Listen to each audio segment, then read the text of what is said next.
Bienvenidos a esta cápsula de aprendizaje y de enseñanza en el discipulado. Estamos en el libro número 4, sesión número 5, y hablaremos el día de hoy acerca de la doctrina del Espíritu Santo. El término que se utiliza para definir a la doctrina del Espíritu Santo es la pneumatología. Viene de la palabra neuma, que quiere decir aquello que tiene algo en su interior, aquella presencia en el interior de algo, y bueno, pues la logía, ¿verdad? El estudio. De aquí proviene la palabra neumático, por ejemplo, que pues se define como algo que tiene algo en su interior, ¿verdad? La doctrina del Espíritu Santo es una doctrina muy bonita, un tema muy bonito, así que esperamos que esté siendo de mucho aprendizaje. Si usted está con nosotros en el grupo de discipulado y tiene su material ahí a la mano, pues le invito a que pueda tener su libro, pueda tener su Biblia, primeramente su Biblia, pueda tener su material ahí a la mano también y pueda ir anotando algunas preguntas conforme vayamos desarrollando este bonito tema. Así que soy el pastor Jorge Carranza de la Iglesia Cristiana Bautista Campamento de Dios, aquí en el estado de Oaxaca. Estamos aquí en Colonia Las Flores, aquí estamos muy cerca del centro. Estamos a unos 5 minutos de la central de autobuses y a unos 20 minutos del aeropuerto. Estamos muy cerca aquí en la capital oaxaqueña. Si usted anda aquí cerca, pues le esperamos aquí en nuestra iglesia. Conózcanos y pues si quiere integrarse de manera presencial a alguno de estos grupos, anótese por favor para que podamos atenderle y así crecer juntos en la palabra de Dios. Decíamos que esta doctrina del Espíritu Santo se le conoce como la neumatología. Ya estudiamos acerca de Cristo, la cristología, acerca de la humanidad, del pecado. También hablamos acerca de que somos una humanidad caída. A eso se le conoce como la amartiología. También hablamos acerca del reino de Dios, ¿verdad? La persona de Dios, de Jesucristo como hombre y como Dios también, que se le conoce también como pues la teología. Hablamos de eclesiología también y vamos a ver un poquito más acerca de ese tema en la siguiente sesión, en el siguiente video. Recuerde que al final de los videos aparecen el link del video anterior y del próximo para que usted le pueda seguir ahí en este continuo, ¿verdad? Que sea continuo la enseñanza y usted pueda ir aprendiendo conforme lo va diciendo el material. Jesús señaló la realidad del Espíritu Santo y aquí hay algunos versículos que vamos a ver. Y lo primero que vamos a ver, ahí está, el primer versículo es Juan capítulo 3, versículo 8, que lo tenemos pues aquí en la pantalla. Solamente déjeme mover un poquito aquí la cámara para que no se tape ahí el texto. Aquí lo estamos arreglando y ahí ya se ve bien, ¿sí? Este Juan capítulo 3 versículo 8 dice: el viento sopla de donde quiere y oyes su sonido, mas ni sabes de dónde viene ni a dónde va. Así es todo aquel que es nacido del Espíritu. Luego dice el Señor, ¿verdad? En estos versículos. En los siguientes versículos comienza a hablar acerca de la obra del Espíritu Santo en la vida del creyente. Este pasaje está hablando con Nicodemo, el Señor Jesucristo, y le hace ver que todos necesitamos un nuevo nacimiento, un nacimiento espiritual. Ahorita, primeramente Dios, el día de mañana, viernes 18 de abril, estaremos bautizando a cuatro adolescentes que han tomado esta decisión de bautizarse. Gloria a Dios por eso. Pero siempre que damos un tema de bautismo, siempre yo les recalco que es muy importante que debemos recordar la fecha de nuestro nacimiento espiritual. Cuando usted aceptó a Cristo. Porque cuando usted aceptó a Cristo, el Espíritu Santo comienza a morar en nosotros. El Espíritu Santo vive en nosotros desde el momento que reconocemos y entregamos nuestra vida al Señor. Así que, ¿cuándo nació usted espiritualmente? ¿Usted se acuerda? ¿Usted se acuerda cuando usted le entregó su vida a Cristo? Anótelo por favor y que no se le olvide esa fecha. Usted puede decir, pastor, pero yo no me recuerdo exactamente la fecha. Así me dijeron algunos adolescentes. Fue ahí cuando vinieron unos hermanos que me predicaron y me enseñaron acerca de la salvación. Y ahí fue donde entregué mi vida a Cristo. Cuando un pastor estaba predicando en una campaña, en un discipulado, algunos hermanos han compartido esto, ¿verdad? Que es un tiempo en el que ellos pues aprendieron de la palabra de Dios así, de manera cercana con alguien, y pues el Señor toca su corazón. ¿Cuándo nació usted espiritualmente? Un servidor, el 1 de mayo de 1997, un culto por la tarde, entregué mi vida al Señor y a partir de ahí, pues mi vida cambió. ¿Que hay caídas, que hay errores? Claro que sí, todos cometemos errores. No quiere decir que cuando entregamos nuestra vida a Cristo es que llevamos una vida perfecta. Claro que no. Pero ahí es donde está la obra del Espíritu Santo. Y esto es lo que estamos aprendiendo el día de hoy, ¿sí? Así que vamos a ver eso. Nos dice el Señor Jesucristo, como el viento, el Espíritu de Dios es invisible, es ingrávido, sin forma inmensamente poderoso. Así es el Espíritu Santo. Dios, hermanos, creó el mundo por medio del poder del Espíritu. Jesús hizo milagros, soportó la cruz y resucitó de los muertos con el poder del Espíritu. Y mediante ese mismo Espíritu, mediante ese mismo poder, Dios se mueve en la vida de las personas para que lo conozcan y lo sirvan a Él. Es la manera en la que el Señor se manifiesta, es la manera en la que Dios obra en la vida de las personas, es a través del Espíritu Santo. Ya vimos la doctrina de Dios y allá al principio, cuando hablamos acerca de Cristo también, de su persona, hablamos de esta Trinidad. Creemos en un Dios trino, en un Dios en tres personas. Y usted también debe estar seguro de eso para que pueda comprender y entender acerca de estas funciones que hace cada una de las personas de la Trinidad, pero siendo un solo Dios. La gente a menudo se confunde acerca del Espíritu Santo. Algunos empequeñecen la obra del Espíritu porque pues quizás son escépticos, ¿verdad? E incluso se sienten incómodos acerca del movimiento de Dios en sus vidas. Otros han abusado de la enseñanza del Espíritu.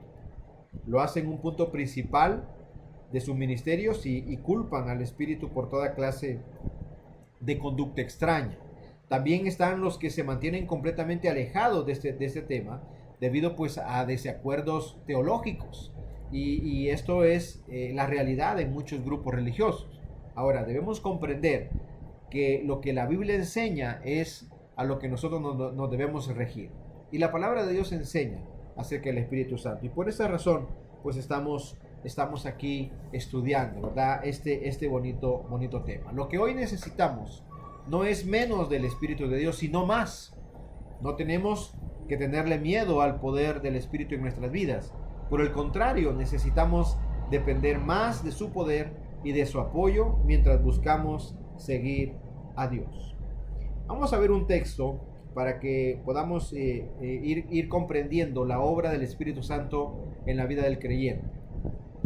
Recuerde que hoy en día pues hay muchos grupos religiosos que enseñan que el Espíritu Santo hace hablar en lenguas, el Espíritu Santo hace saltar, el Espíritu Santo hace o se manifiesta de maneras extrañas. Y no digo que no es el Espíritu Santo, pero no es específicamente las funciones o la manera en la que el Espíritu Santo se manifiesta. No quiere decir que porque yo no hablo en lenguas, o porque yo no salto, o porque yo no danzo, o porque yo no hago esto, o yo no hago lo otro, no tengo al Espíritu Santo. La palabra de Dios enseña de diferentes formas cómo el Espíritu Santo se manifiesta, pero la principal es cuando llena el corazón de sabiduría en el creyente. Por ahí leí hace unos años una imagen que decía que si yo salto, yo canto, yo alabo, yo hablo en lenguas, yo danzo, yo hago un sinfín de manifestaciones, pero mi vida no cambia. Quizás eso que experimento no es obra del Espíritu Santo. Y tiene mucha verdad, hermano. Porque la principal manifestación del Espíritu Santo en la vida de la persona es su conversión. Si yo no vivo como una persona convertida, quiere decir que no me estoy dejando controlar por el Espíritu Santo. Así que tengamos mucho cuidado en eso y aprendamos de la obra del Espíritu Santo en la vida del creyente. Vea lo que dice Juan capítulo 14, versículos del 15 al 19. Aquí está. Si usted quiere leerlo conmigo, lo puede hacer. Si no, anótelo ahí en su Biblia o haga alguna anotación ahí en su Biblia para que también pueda pues recordar cada vez que usted vaya a este pasaje, ¿verdad? Fíjese lo que dice: si ustedes me aman, obedecerán mis mandamientos. Y yo le pediré al Padre, y Él les dará otro consolador para que los acompañe siempre, el Espíritu de verdad, a quien el mundo no puede aceptar porque no lo ve ni lo conoce. Pero ustedes sí lo conocen, porque vive con ustedes y estará en ustedes. No los voy a dejar huérfanos, volveré a ustedes. Dentro de poco el mundo ya no me verá más, pero ustedes sí me verán, y porque yo vivo, también ustedes vivirán. También está el pasaje de Juan capítulo 16, versículos del 7 al 11. Dice de la siguiente manera: pero yo os digo la verdad, os conviene que yo me vaya, porque si no me fuera, el Consolador no vendría a vosotros, mas si me fuere, os lo enviaré. Luego dice: y cuando Él venga, convencerá al mundo de pecado, de justicia y de juicio. Aquí está también otra manifestación del Espíritu Santo. Ya vimos algunas, olvidé poder recalcarles en los versículos anteriores. Pero, por ejemplo, aquí está en el versículo número 16, que los acompañe siempre. O sea, que el Espíritu Santo está en nosotros y está siempre en nosotros. En una de las clases de discipulado vimos que en la antigüedad, en el Antiguo Testamento y hasta que llegó el tiempo de Pentecostés, en Hechos capítulo 2, el Espíritu Santo bajaba, estaba en la vida de la persona y luego se retiraba. Eso fue hasta Hechos capítulo 2. Pero a partir de capítulo 2 del libro de Hechos, el que conocemos como Pentecostés, el Espíritu Santo llega a la vida del creyente. Y ya no encontramos en ninguna parte de la Biblia, de Hechos 2 en adelante, que el Espíritu Santo se retire.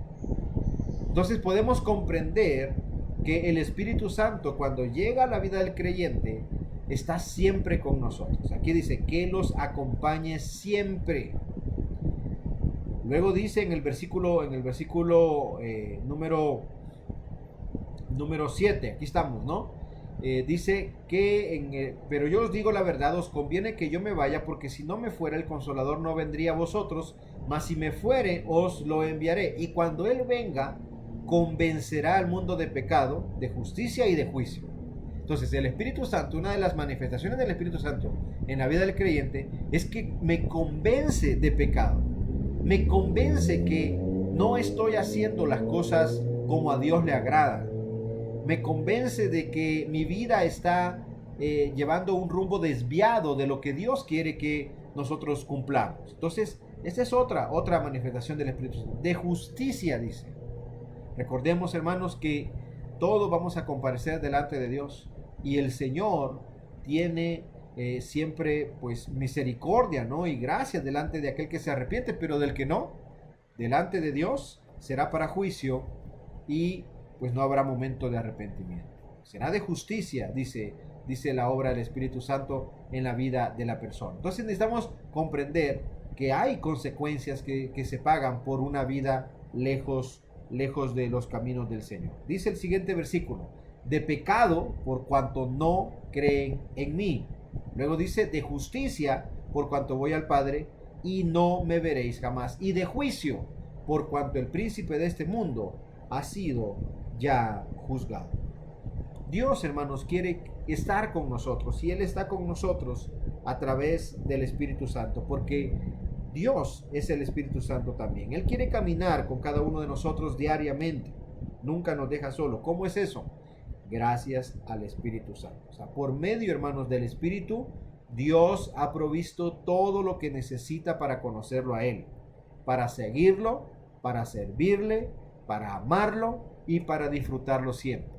O sea, eso que sentimos como creyentes, de nuestra entrega al Señor, de nuestra entrega a los caminos de Dios, es una obra del Espíritu Santo, es una manifestación del Espíritu Santo. Y necesitamos cada uno de nosotros tener siempre bien presente esto. Porque cuando yo voy a servir, cuando yo me voy a involucrar, es que yo estoy dando un fruto espiritual. Y ese fruto es obra del Espíritu Santo. El Espíritu Santo es el que pone en nosotros ese sentir y ese hacer. La pregunta es que debemos hacernos, ¿quién es el Espíritu? Y es muy claro esto, hermano, porque no debemos preguntarnos qué es el Espíritu, sino quién es el Espíritu Santo. Vamos a ver primero lo que no es, o otras maneras de preguntar esto, pues son las cosas que hace, que se manifiesta el Espíritu Santo, ¿no? Lo que no es, hermano, el Espíritu Santo no es una fuerza, no es una fuerza espiritual. Por ahí un grupo religioso dice que el Espíritu Santo es una fuerza. No es una fuerza, es una persona. Siempre que en los pasajes bíblicos en el Nuevo Testamento se refieren al Espíritu Santo, lo hacen como refiriéndose a una persona, porque tiene las cualidades, tiene el actuar de una persona. Entonces, la pregunta es, ¿quién es el Espíritu Santo? Y el Espíritu Santo no es una fuerza, no es una energía en el universo, ni un cierto tipo de poder místico, ¿no? El Espíritu Santo es una persona, porque tiene cualidades de persona. El Espíritu Santo es una persona. El Espíritu Santo no es una fuerza, no es una energía en el universo. Porque el Espíritu Santo, hermanos, habla. El Espíritu Santo ora. El Espíritu Santo testifica. El Espíritu guía, manda y señala. Son funciones, son manifestaciones del Espíritu Santo. Y esto, hermanos, no lo hace una energía, no lo hace una cosa, no lo hace algo estático. Esto es una cualidad que solamente tiene alguien vivo, y el Espíritu Santo lo es, porque el Espíritu Santo es una persona. El Espíritu Santo, hermanos, es Dios. El Espíritu Santo es la tercera persona de la Trinidad. No en orden jerárquico, porque el Espíritu Santo pues tiene todas las cualidades que Dios y el Señor Jesucristo manifiesta. Entonces lo decimos como tercera persona porque siempre decimos Dios, Hijo y Espíritu Santo. Pero las cualidades y las funciones son las mismas. El Espíritu Santo es la tercera persona de la Trinidad. El Espíritu Santo es verdad. El Espíritu es la fuente de la verdad y nos guía a toda verdad. El Espíritu, hermanos, tuvo un papel vital en la creación. Tiene un papel vital en la conversión, en el crecimiento, en la transformación de la persona en el proceso de la salvación. Segunda de Pedro capítulo 1, versículos del 20 al 21 dice de la siguiente manera: entendiendo primero esto, que ninguna profecía de la Escritura es de interpretación privada. Fíjense lo que dice el versículo 21. Porque nunca la profecía fue traída por voluntad humana, sino que los santos hombres de Dios hablaron, siendo inspirados por el Espíritu Santo. La razón, hermano, de la que usted, o por qué usted tiene la Biblia, usted y yo tenemos la Biblia en nosotros, es porque el Espíritu Santo se manifestó en la vida de los hombres, y los hombres, siendo inspirados por el Espíritu Santo, escribieron las verdades bíblicas. Entonces, aquí vemos otra función más acerca del Espíritu Santo. Ya preguntamos quién es, así se debe preguntar. Recuerde, no es qué es, sino quién es. Pero, ¿qué más hace el Espíritu Santo? ¿Qué hace el Espíritu Santo? Aquí está esta segunda pregunta. Vamos a ver dos maneras en las que el Espíritu obra en nuestras vidas a medida que seguimos a Jesucristo. Número 1, el Espíritu Santo facilita la salvación. El Espíritu Santo facilita la salvación. La salvación, hermanos, es una obra del Espíritu. Sí, la salvación está centrada en la fe en Jesucristo, pero necesitamos entender que nadie se salva ni conoce a Jesús sin la obra del Espíritu en su vida. Sin la obra del Espíritu en su vida. El Espíritu Santo, hermanos, facilita la salvación. Cuando Dios toca el corazón de la persona y cuando nosotros estábamos en una etapa sin Cristo y comenzamos a escuchar palabra de Dios, ¿verdad? Es el Espíritu Santo hablando en nosotros, hablando a nosotros, a través de usando a las personas, a los predicadores, a los maestros, a los hermanos que estaban a nuestro alrededor y que Dios utilizó para hablarnos de esa salvación. El Espíritu Santo comenzó a hacer la obra en nosotros. Recordemos que somos creación de Dios, hermanos. Por ahí dicen que hay siempre un sentir en el ser humano de acercarse a Dios. Por más ateo que sea la persona, por más que la persona odie o se aleje de Dios, siempre hay algo en la vida de una persona que le siente acercarse a Dios. Eso es la obra del Espíritu Santo. Ya en nosotros, el Espíritu Santo pues nos convence, ¿verdad? De pecado. Cuando yo me arrepiento, cuando yo oro y le digo, Señor, perdóname. El Espíritu Santo es el que está haciendo la obra en mí. A veces como iglesia bautista, nosotros no hacemos mucho énfasis en esto, pero la obra del Espíritu Santo está presente, hermano, en la vida de todo creyente. Y si el Espíritu Santo está haciendo la obra en usted, lo primero que va a hacer es que lo va a convencer de que usted está haciendo las cosas bien, le va a dar paz y le va a dar fortaleza, o lo va a convencer de estar haciendo las cosas mal. Nos convence de nuestros pecados, o sea, nos señala a Jesucristo y pues revela la verdad de Jesús. Cuando vamos a la Biblia, nos enseña a través de la palabra de Dios, ¿verdad? Nos enseña lo que Él quiere pues hacer en nosotros, ¿no? El Espíritu Santo nos convence por medio del Espíritu que pasamos de muerte a vida, y es en ese maravilloso momento que nos referimos pues a ser salvos, ¿verdad? Número 2. El Espíritu Santo produce la transformación. El Espíritu Santo no solo facilita la salvación, sino que además lo transforma a usted para que llegue a ser más y más semejante a Jesús. Dios, hermanos, nos ama mucho y Él no quiere dejarnos solos. Él está preocupado para que nosotros nos sintamos acompañados, y en este tiempo como creyentes tengamos presentes que el Espíritu Santo está con nosotros. Así que, ¿qué más, hermanos, podemos decir si Dios se preocupa tanto por nosotros, que nos ha dejado el Espíritu Santo para que nos guíe y para que nos ayude a crecer? Hay un escritor que se llama Bill Bright y el material lo cita, ¿verdad? Él dice lo siguiente respecto a esta doctrina del Espíritu Santo. El cristiano lleno del Espíritu ha abandonado su vida de derrota y falta de fruto y poder por una vida en Jesucristo que es fértil, victoriosa y con un poder sobrenatural. Esto es lo que queremos decir por una vida sobrenatural. Cuando un cristiano está viviendo de manera sobrenatural, está lleno del Espíritu Santo, lleno de Jesucristo y permitiendo que Dios obre en él y por medio de él. Qué maravilloso, hermanos, es llevar una vida cuando somos guiados por el Espíritu Santo.